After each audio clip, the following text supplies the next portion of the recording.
Recorded Books and RB Digital present The Power of Little Ideas by David Robertson with Kent Linebeck.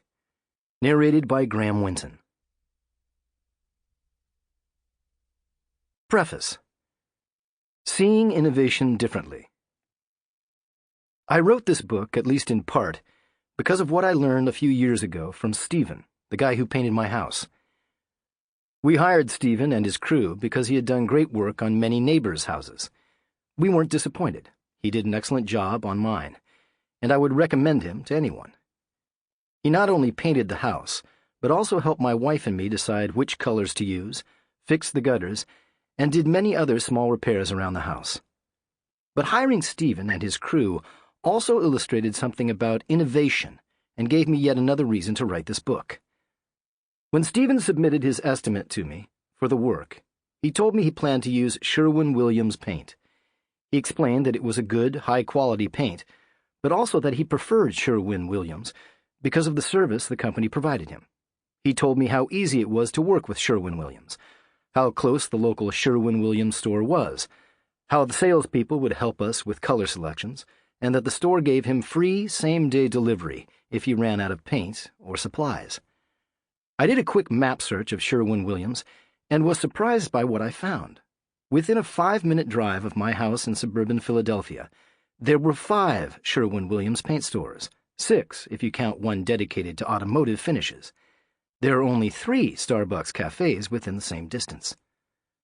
I stopped by the Sherwin-Williams store in my neighborhood and met Tom, the Sherwin-Williams sales rep who works with Stephen to understand why Stephen liked the company. Beyond the many locations and good quality paint, Tom and others from Sherwin-Williams also support Stephen throughout the process. Tom will come out to the job site to help Stephen estimate the job. He'll help Stephen develop an accurate plan for each phase of the project, and he'll help Stephen estimate how much labor and material will be needed at each stage. The rep will also check Stephen's proposal to make sure that all the necessary materials and equipment are included. Then make sure that the right amount of material is available when it's needed. Tom starts his day an hour before his store opens, because that's when his customers, the painting contractors, start their days. During the job, Tom allows Stephen to adjust the amount of paint as needed. For example, if Stephen buys 50% too much primer, he can return the unused cans for a full credit, and Sherwin-Williams will adjust the amount of finish coat paint for the job, preventing waste and extra expense. While primer paint can usually be returned, custom-colored paint for the finish coat can't. Tom will check the daily orders and suggest items that Stephen might have forgotten. At the end of the job, Tom will help Stephen write up an estimate for the next job. And, as any homeowner knows, there's always a next job. As I looked around the Sherwin-Williams store, I saw the expected paint color displays and marketing brochures. Near the entrance was an offer for a color consultant to come to my house to help me choose paint colors. On the wall was a full range of brushes, tools, and gadgets to help painters. While I was waiting for Tom, the sales clerk showed me a device that makes it easy for painters to cover the bottom of their shoes when they come in the door. And she told me about a tool that automatically applied mud to drywall tape, reducing materials use and labor cost.